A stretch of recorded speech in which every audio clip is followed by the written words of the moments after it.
Assalamualaikum warahmatullahi wabarakatuh. Halo semuanya, kami dari kelompok 1 yang beranggotakan saya Silvi Indriani dengan NIM 1022100127, yang mana pada kesempatan kali ini saya akan didampingi oleh rekan saya yakni Perkenalkan, nama saya Rizky Fadila dengan nomor NIM 1022100121. Perkenalkan, nama saya Sylvia Ayu Sulianiesti dengan NIM 1022100129. Saya Udil Zarotinisa dengan nomor NIM 1022100132. Dan saya Urul Zarotinisa dengan NIM 1022100133. Pada kesempatan kali ini, kami ingin mempresentasikan terkait dengan kasus likuiditas keuangan dan kebuntuan secara internal oleh PT AJP Bumi Putra 1912. Nah, sebelum membahas pada inti persoalan tersebut, maka objek pembahasan yang akan kami sampaikan yakni berkaitan dengan yang pertama, profil perusahaan, yang kedua, permasalahan terkait dengan efektivitas penerapan corporate government pada perusahaan, lalu yang ketiga berkaitan dengan analisis, implementasi, dan masalah efektivitas penerapan corporate government pada objek. Yang keempat berkaitan dengan dasar teori yang mendasari implementasi corporate government pada objek, serta yang kelima berkaitan dengan analisis masalah efektivitas penerapan corporate government dan kinerja. Nah, dari beberapa pokok pembahasan tersebut, maka sebelum merujuk pada inti persoalan, terdapat adanya perkenalan dari segi profil perusahaan Bumi Putra itu sendiri.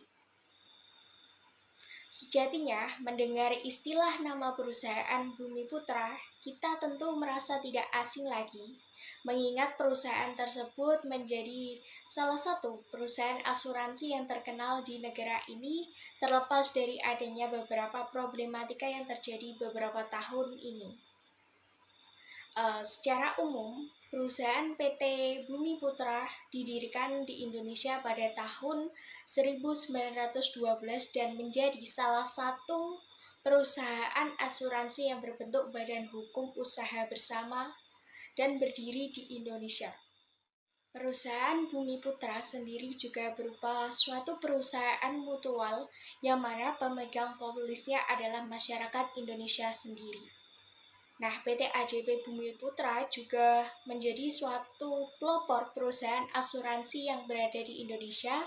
Terlebih lagi beberapa produk yang perusahaan ini tawarkan berkaitan dengan asuransi, mulai dari asuransi jiwa, baik itu secara perorangan, kumpulan maupun DPLK atau dikenal dengan istilah dana pensiun lembaga keuangan itu sendiri.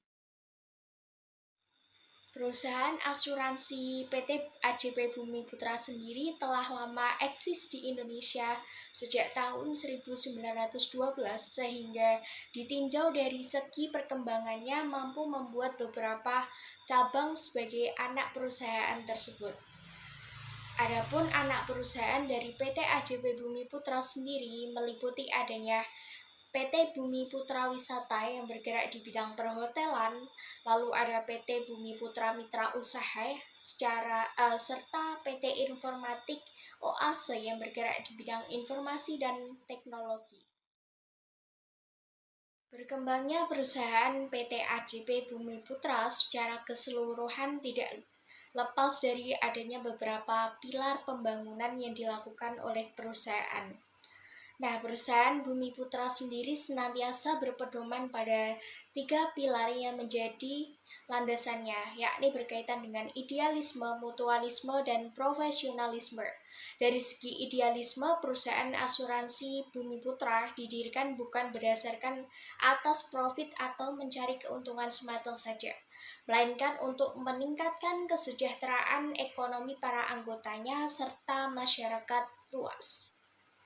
Sedangkan dari sisi asas mutualisme berkaitan dengan dalam rangka menyediakan layanan bagi masyarakat selaku pemegang polis, tentunya terwujud adanya keuntungan bagi kedua belah pihak tanpa melibatkan kerugian bagi pihak manapun.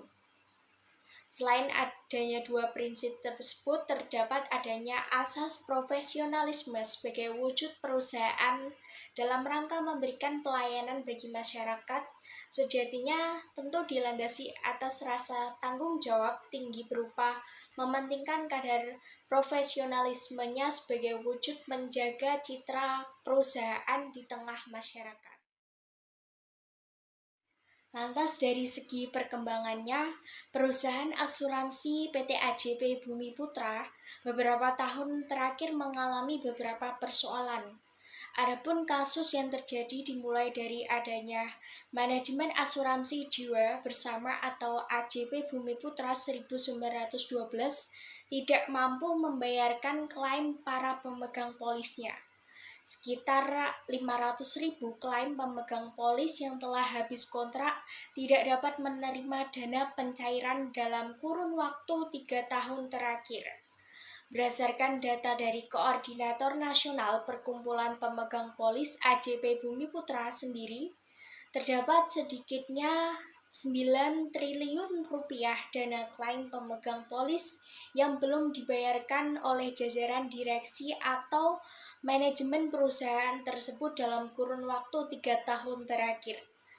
Nah, permasalahan tersebut semakin kompleks lagi dikarenakan PT AJP Bumi Putra juga menunggak beberapa pembayaran mulai dari gaji karyawan, tunjangan biaya pendidikan, dan tunggakan lainnya pada pihak ketiga. Sehingga dari kronologis persoalan yang terjadi perlu dilakukan adanya analisis lebih lanjut dari segi laporan keuangan perusahaan PT AJP Bumi Putra itu sendiri beserta tingkat kepatuhannya terhadap prinsip Good Corporate Government atau GCG.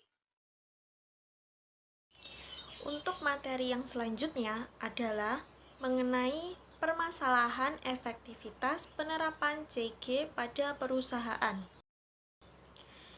Kronologi kasus.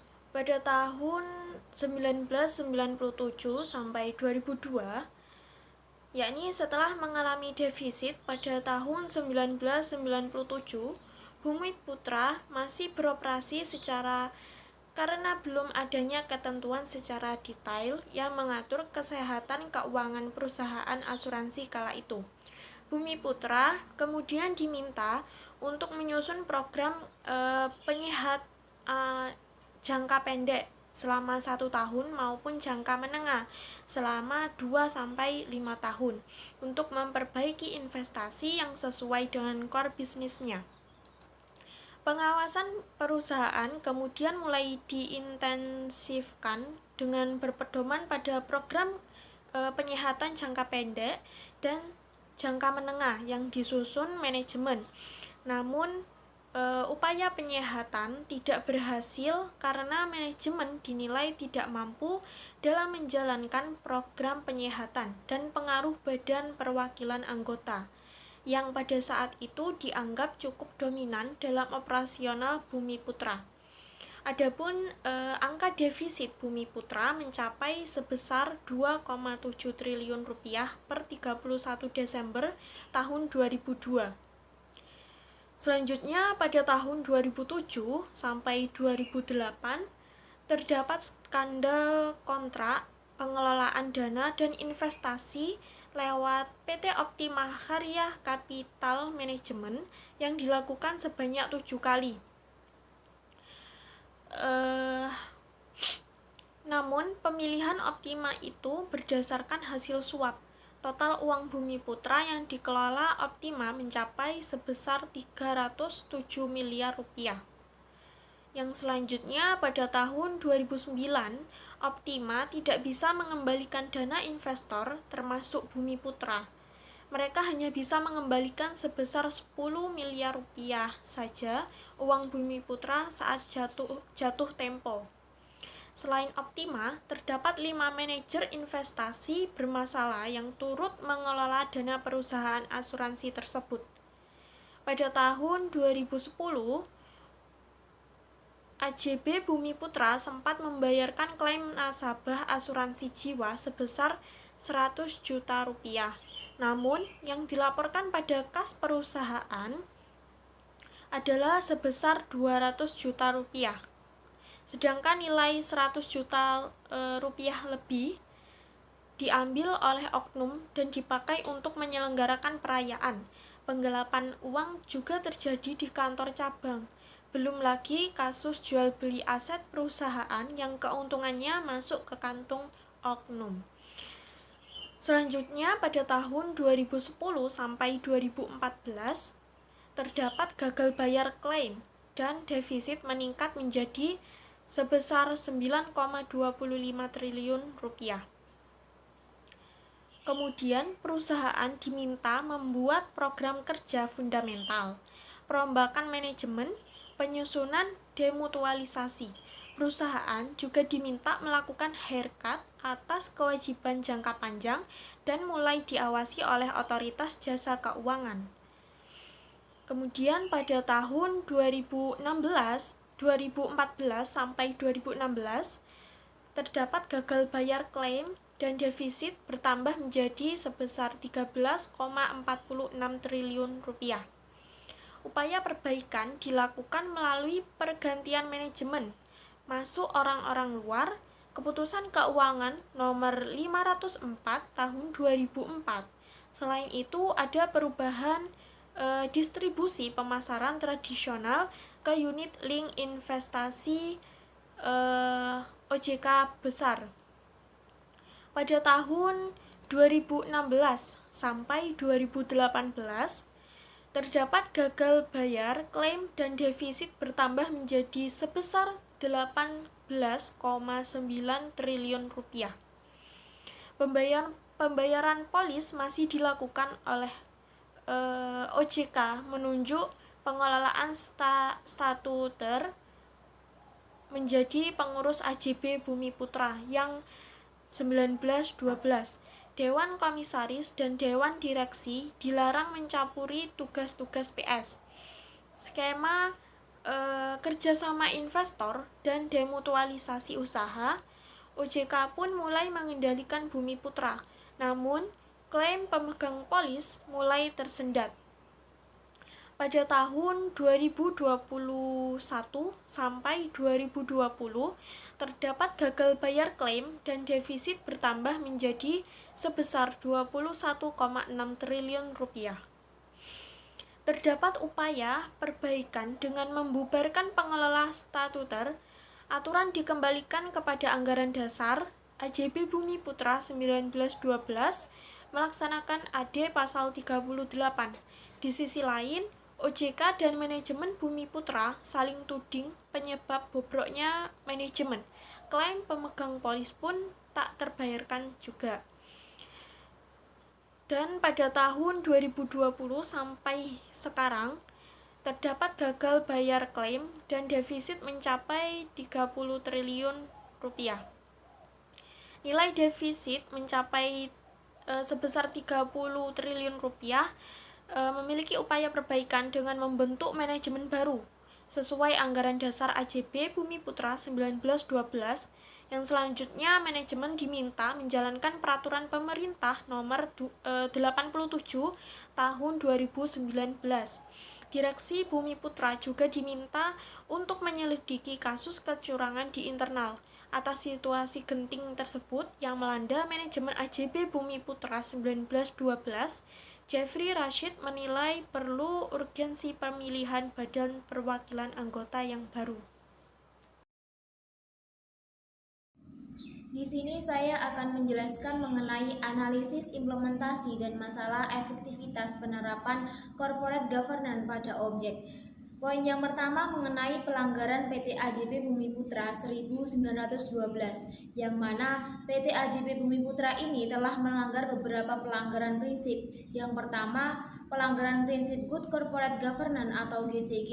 Yang kedua, ketidaksesuaian pelaksanaan GCG terhadap teori-teori keagenan dan berelasi. Yang ketiga, ketidaksesuaian pelaksanaan GCG terhadap teori etika. Yang keempat, ketidaksesuaian pelaksanaan GCG terhadap pengendalian internal. Dan yang kelima, ketidaksesuaian pelaksanaan GCG terhadap konsep organisasi two-tier board. Poin yang pertama mengenai pelanggaran terhadap prinsip Good Corporate Governance atau GCG, yang mana terdapat 5 prinsip GCG. Yang pertama, transparansi. PT AJB Bumi Putra telah melanggar prinsip transparansi karena seperti yang telah dijelaskan pada kronologi kasus, yaitu para pemegang polis, para pekerja atau karyawan, dan para pihak ketiga dari PT AJB Bumi Putra tidak mendapatkan informasi ataupun bukti mumpuni terkait penggunaan dana untuk investasi di PT Optima yang merugikan perusahaan. Selanjutnya, pengangkatan direksi utama PT AJB Bumi Putra ini yang masih belum jelas atas dasar akta notaris yang mana. Jadi, karena ketidaksesuaian pengangkatan direksi utama ini, PT AJB Bumi Putra telah melanggar prinsip transparansi. Yang kedua ada accountability, yang mana dikatakan juga pada kronologi kasus bahwa pada tahun 2020 PT AJB Bumi Putra sempat membayarkan klaim asuransi jiwa yang dibayarkan pada kas perusahaan berbeda dengan jumlah sebenarnya. Jadi jumlah tersebut tidak akuntabel. Hal ini telah melanggar prinsip accountability. Yang ketiga mengenai responsibility. Yang pertama, pembayaran klaim asuransi pada pemegang polis, pembayaran gaji pekerjaan atau karyawan, sumbangan biaya pendidikan, dan lain-lain yang seharusnya sudah menjadi tanggung jawab perusahaan tidak dapat dibayarkan. Jadi, perusahaan PT AJB Bumi Putra ini tidak bisa mempertanggungjawabkan untuk melakukan pembayaran klaim asuransi yang telah disebutkan tadi. Selanjutnya, terdapat 3 orang direksi dari PT AJB Bumi Putra yang diberhentikan akibat melakukan pelanggaran anggaran dasar yang telah disepakati bersama. Namun, pada periode pengangkatan setelahnya, mereka diangkat lagi menjadi staf ahli yang bergaji besar. Hal ini tentu telah melanggar prinsip responsibility. Selanjutnya, pelanggaran responsibility oleh PT AJB Bumi Putra ini telah dilakukan karena jajaran direksi yang baru menjabat tidak memberikan solusi atas segala permasalahan PT AJB Bumi Putra atau tidak adanya pertanggungjawaban. Yang keempat, independensi, yakni pengangkatan Direktur Utama PT AJB Bumi Putra dilakukan saat masih menjabat sebagai komisaris independen di PT AJB Bumi Putra itu sendiri, dan juga diasumsikan bahwa entitas PT AJB Bumi Putra telah dijadikan objek ajang politik karena ketua BPA yang merupakan anggota DPRD membawa masuk 2 orang dari partai yang sama. Yang kelima ada fairness. Jadi, terjadinya ketidakadilan atas para direksi perusahaan dengan staf karyawan, para pemegang polis asuransi, dan agen asuransi. Para jajaran direksi tetap mendapatkan gaji dan insentifnya, sedangkan klaim polis asuransi telah tertunggak hingga sejumlah miliaran, dan juga gaji staf karyawan telah 3 bulan tidak terbayarkan. Pelanggaran yang selanjutnya mengenai pelanggaran terhadap teori etika, yang mana terdapat beberapa pelanggaran teori. Yang pertama, egoisme, bahwa dalam PT AJB Bumi Putra dalam kasus gagal klaim ini lebih mementingkan kepentingan perusahaan daripada kepentingan pelanggan. Meskipun demikian, baik perusahaan maupun pelanggan sama-sama mengalami kerugian. Jadi dapat diketahui bahwa di satu sisi bahwa pelanggan itu mengalami kerugian, dan di satu sisi lagi perusahaan ini juga mengalami kerugian karena gagal klaimnya tersebut. Yang kedua ada utilitarianisme, yang mana PT AJB Bumi Putra 1912 ini telah merugikan banyak pihak karena pengelolaan keuangan yang buruk. Hal ini bisa kita lihat pada kronologinya bahwa gagal klaim dalam artian keuangan ini sangat buruk dan tidak terkontrol dengan baik. Yang ketiga ada deontologi, bahwa PT AJB Bumi Putra 1912 sedang berupaya memberikan klaim kepada pelanggan yang dirugikan. Tetapi belum ada kejelasan lebih lanjut terkait gagal klaim ini. Hal ini bisa kita lihat bahwa PT AJB Bumi Putra ingin membaguskan lagi perusahaannya, akan tetapi hingga saat ini tidak berjalan. Pelanggaran yang selanjutnya mengenai pelanggaran terhadap pengendalian internal. Pengendalian internal pada PT AJB Bumi Putra 1912 belum terlaksana dengan baik. Salah satu contohnya yaitu jumlah direksi bersama Dewan Komisaris yang ada saat ini tidak memenuhi standar tata kelola yang diperkenankan sebagaimana ketentuan yang berlaku di industri perasuransian. Kondisi demikian memicu kinerja bisnis yang tidak dapat berjalan sebagaimana mestinya, bahkan menghadapi banyak kendala. Nah, hal ini tentunya salah satu alasan mengapa PT AJB Bumi Putra itu tidak terlaksana dengan baik, karena jumlah direksi dan Dewan Komisaris tidak memenuhi standar kelola. Materi selanjutnya mengenai orientasi atau dasar teori implementasi corporate governance yang dilanggar pada objek. Kali ini saya akan menjelaskan mengenai teori-teori yang berkaitan dengan implementasi dari corporate governance kepada perusahaan PT AJB Bumi Putra 1912. Nah, di teori-teori nanti kita akan mengaitkan antara kasus PT AJB Bumi Putra dengan kelima teori, yaitu teori agensi, teori shareholder, teori stakeholder, teori stewardship, dan teori legitimasi. Yang pertama mengenai agensi teori. Fokus teori agensi pada pengaplikasiannya adalah terletak pada dua pihak berkepentingan, agen dan prinsipal. Baik agen maupun prinsipal, keduanya memiliki persepsi tujuan yang berbeda. Sehingga dalam perjanjian kerja dijelaskan mengenai hak dan kewajiban mereka sesuai dengan kesepakatan.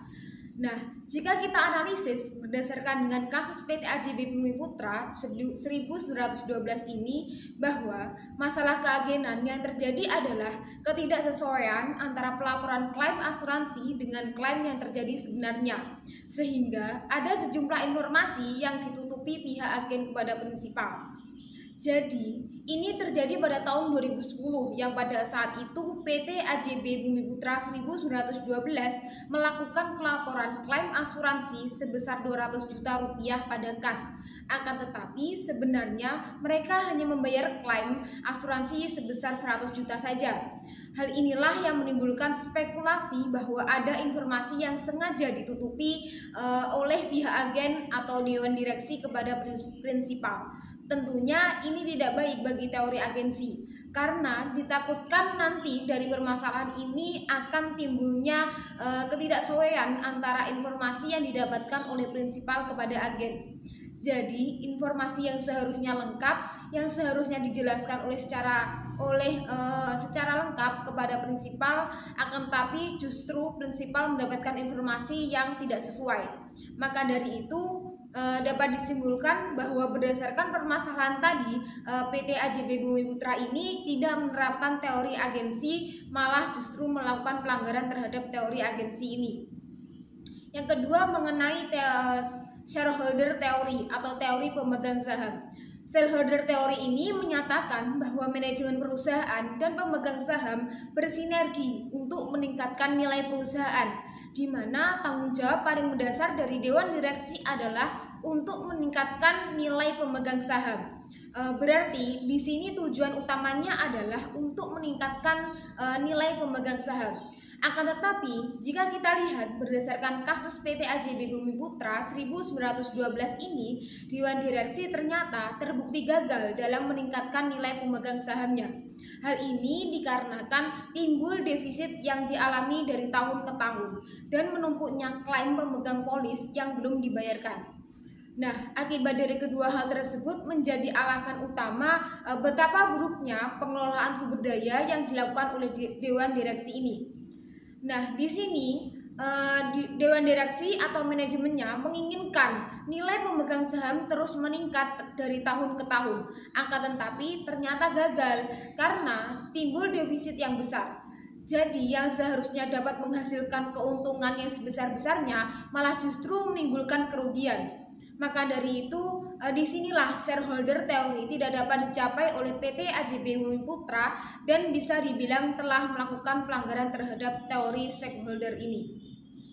Yang ketiga mengenai stakeholder teori atau teori pemangku kepentingan. Teori stakeholder merupakan teori yang menyatakan bahwa perusahaan bukanlah entitas yang hanya beroperasi untuk kepentingan sendiri, melainkan harus memberikan manfaat kepada seluruh stakeholder seperti pemegang saham, kreditor, konsumen, supplier, pemerintah, masyarakat, analisis, dan pihak yang lain. Bahkan jika kita analisis berdasarkan kasus PT AJB Bumi Putra 1912 ini, perusahaan tidak mampu memberikan manfaat yang seharusnya didapatkan oleh para pemangku kepentingan. Mengapa demikian? Hal ini terbukti dari perusahaan yang terjerat banyak tanggungan utang kepada semua pihak. Jadi, bukannya memberikan keuntungan, melainkan memberikan kerugian. Jadi, bisa dikatakan bahwa PT AJB Bumi Putra ini juga melakukan pelanggaran terhadap stakeholder teori ini karena tidak mencapai apa yang diharapkan teori stakeholder ini. Yang keempat mengenai stewardship teori. Pada teori ini, manajemen lebih memfokuskan tujuan kepada kepentingan perusahaan atau prinsipal dan tidak akan terpengaruh oleh individu. Karyawan akan dituntut untuk bekerja lebih keras dengan kemampuan penyelesaian masalah atau problem solving yang baik dan lebih baik mengorbankan waktunya untuk mencapai target manajemen perusahaan. Nah, jika kita analisis berdasarkan kasus PT AJB Bumi Putra ini, Dewan Direksi dinyatakan bersalah karena terbukti telah melakukan sejumlah kesalahan yang mengakibatkan perusahaan berada di ambang kerugian. Pembengkakan defisit yang disebabkannya memperburuk kondisi perusahaan sampai saat ini, yang mana kondisi tersebut sangat jauh dari target perusahaan. Nah, inti dari stewardship teori ini akan menginginkan target dari sisi perusahaan ini tercapai secara maksimal. Tapi ketika dilihat kembali bahwa yang dilakukan oleh PT AJB Bumi Putra ini jauh dari target perusahaan, karena mereka mengalami kasus gagal klaim, menyebabkan defisit yang besar kepada perusahaan, jadi mengalami kerugian. Maka dari itu tidak dapat mencapai target yang diinginkan, yang dimana seharusnya target perusahaan dapat memberikan keuntungan yang sebesar-besarnya, atau setidaknya semua pemangku kepentingan itu mendapatkan hal yang selayaknya. Jadi, dapat disimpulkan bahwa PT AJB Bumi Putra ini tidak melakukan yang semestinya dilakukan untuk stewardship teori atau melakukan pelanggaran terhadap stewardship teori. Selanjutnya mengenai legitimasi teori. Teori ini berkaitan erat dengan suatu kondisi atau status yang ada ketika suatu sistem nilai perusahaan sejalan dengan sistem nilai dari sosial yang lebih besar, di mana perusahaan merupakan bagiannya. Dengan melakukan pengungkapan sosial, perusahaan merasa keberadaan dan aktivitasnya terlegitimasi. Akan tetapi, jika kita lihat berdasarkan analisis kasus PT AJB Bumi Putra, perusahaan ternyata terbukti bersalah atas gagal klaim pemegang polis dari tahun ke tahun, sejak tahun sebelum 2010. Hal ini tentunya tidak dapat dibenarkan oleh perusahaan. Akibat dari pengungkapan sosial terhadap perusahaan yang dilakukan sejumlah pihak, perusahaan ini dipandang tidak memiliki legitimasi. Nah, kembali lagi, karena di sini ada pengungkapan sosial, karena perusahaan ini tidak mampu memberikan klaim kepada para pemegang polis atau disebut gagal klaim, dan mereka juga mengalami kerugian dari tahun ke tahun, kemudian mengalami defisit yang sangat besar, maka perusahaan PT AJB Bumi Putra ini dianggap tidak memiliki legitimasi lagi, dan tentunya PT AJB Bumi Putra ini bisa dibilang telah melakukan pelanggaran terhadap legitimasi teori ini. Jika diambil kesimpulan dari 5 teori tadi bahwa PT AJB Bumi Putra telah melakukan pelanggaran terhadap kelima teori ini karena tidak sesuai dengan apa yang seharusnya diterapkan oleh kelima teori tersebut, baik itu teori agensi, teori shareholder, teori stakeholder, teori stewardship, dan teori legitimasi. Pembahasan yang selanjutnya yaitu mengenai analisis masalah efektivitas pada penerapan corporate governance atau CG dan kinerja boards. Yang pertama yaitu mengenai struktur kepemilikan AJB Bumi Putra tahun 1912. AJB Bumi Putra adalah perusahaan asuransi berbentuk badan usaha bersama atau mutual yang hakikatnya terdiri dari para pemegang polis dengan badan tertinggi berbentuk Badan Perwakilan Anggota atau BPA. BPA itu sendiri terdiri dari perwakilan pemegang polis di beberapa wilayah yang telah ditentukan, yang telah disebutkan pada bagian di samping, yaitu pembagian wilayahnya, perwakilan wilayah 1, Sumatera bagian utara, perwakilan wilayah 2, Sumatera bagian tengah, perwakilan wilayah 3, Sumatera bagian selatan, perwakilan wilayah 4, DKI Jakarta, perwakilan wilayah 5, Jawa bagian barat, perwakilan wilayah 6, Jawa bagian tengah, perwakilan wilayah 7, Jawa bagian timur, perwakilan wilayah 8, Bali dan Nusa Tenggara, perwakilan wilayah 9, Kalimantan, perwakilan wilayah 10, Sulawesi, dan perwakilan wilayah 11, Maluku dan Irian Jaya. Badan Perwakilan Anggota atau BPA itu sendiri dibagi menjadi dua, yaitu bagian komisaris dan bagian direksi. Yang selanjutnya yaitu mengenai struktur anak perusahaan AJB Bumi Putra tahun 1912.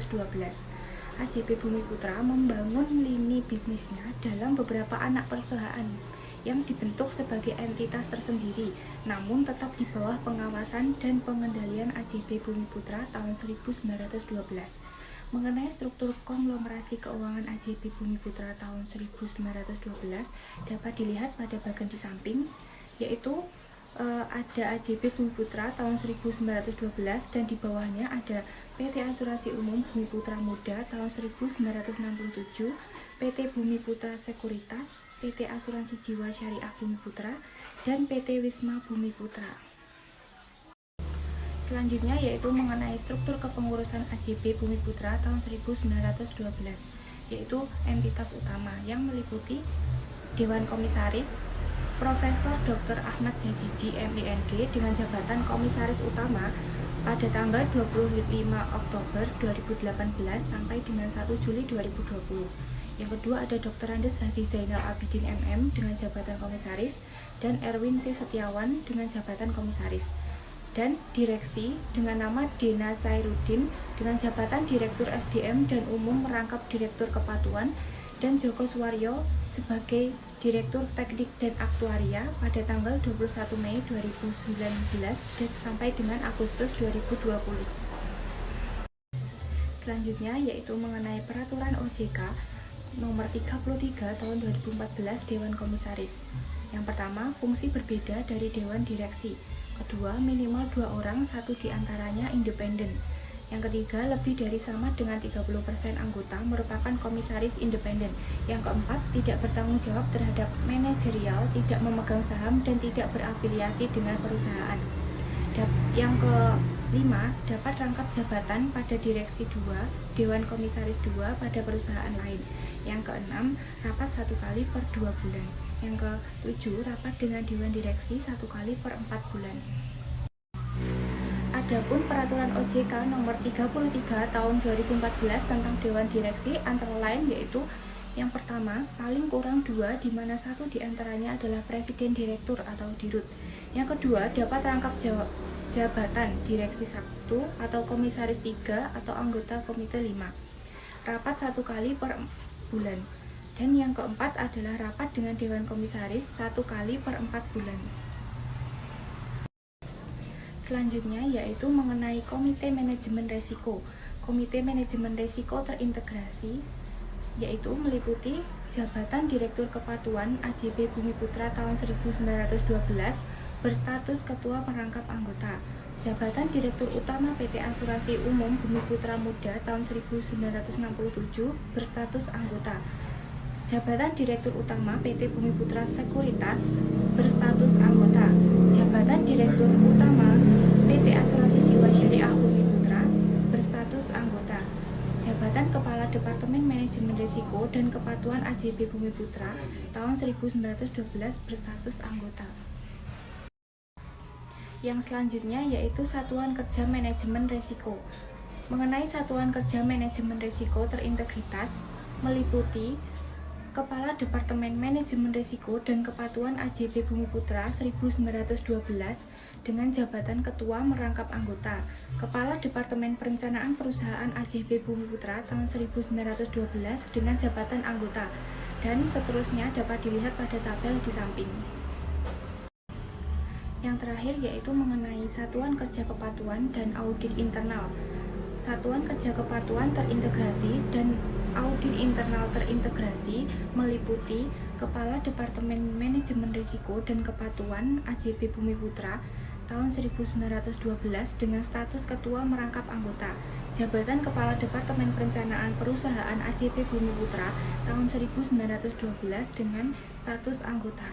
Lebih lengkapnya dapat dilihat pada tabel di samping. Poin yang terakhir mengenai kesimpulan dan rekomendasi. Dari sini dapat disimpulkan bahwa yang pertama, PT AJB Bumi Putra tidak mencairkan klaim asuransi pemegang polis yang telah habis kontrak sejumlah lebih dari 500.000 selama 3 tahun terakhir dengan nilai mencapai 12 triliun. Selain itu, perusahaan ini juga telah menunggak gaji karyawan berikut dengan tunjangan dan juga menunggak pada pihak ketiga. Yang kedua, permasalahan pada perusahaan ini telah melanggar kelima prinsip tata kelola bisnis, yaitu meliputi transparansi, accountability, responsibility, independensi, dan fairness. Yang ketiga, bahwa PT AJB Bumi Putra juga telah melanggar 3 teori etika, yaitu egoisme, utilitarisme, dan deontologi, serta telah melanggar prinsip dasar pengendalian internal di industri perasuransian.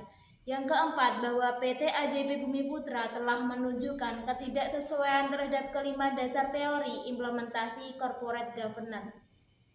Dan yang kelima, bahwa implementasi kinerja board pada PT AJB Bumi Putra juga ditemukan banyak ketidaksesuaian dengan peraturan yang berlaku. Berdasarkan permasalahan dan pelanggaran yang dilakukan oleh PT AJB Bumi Putra yang telah dibahas serta dianalisis seperti halnya di atas, di sini perlu adanya rekomendasi yang telah kami berikan, yakni yang pertama, melakukan upaya tanggap untuk penyelesaian kewajiban para pemangku kepentingan atau stakeholder yang meliputi karyawan, para pemegang polis, pihak ketiga, dan lainnya. Yang kedua, restrukturisasi besar-besaran terhadap sistem pengendalian internal perusahaan. Yang ketiga, reposisi jabatan petinggi perusahaan yang tidak dapat bertanggung jawab atas segenap permasalahan likuiditas perusahaan yang sudah berlarut-larut. Dan yang keempat, penanaman prinsip tata kelola dan etika bisnis dalam mengoperasikan perusahaannya agar masalah dapat selesai dan tidak berulang. Mungkin cukup sekian presentasi dan pemaparan materi dari kami. Ada kurang lebihnya kami mohon maaf. Sekian, terima kasih. Wassalamualaikum warahmatullahi wabarakatuh.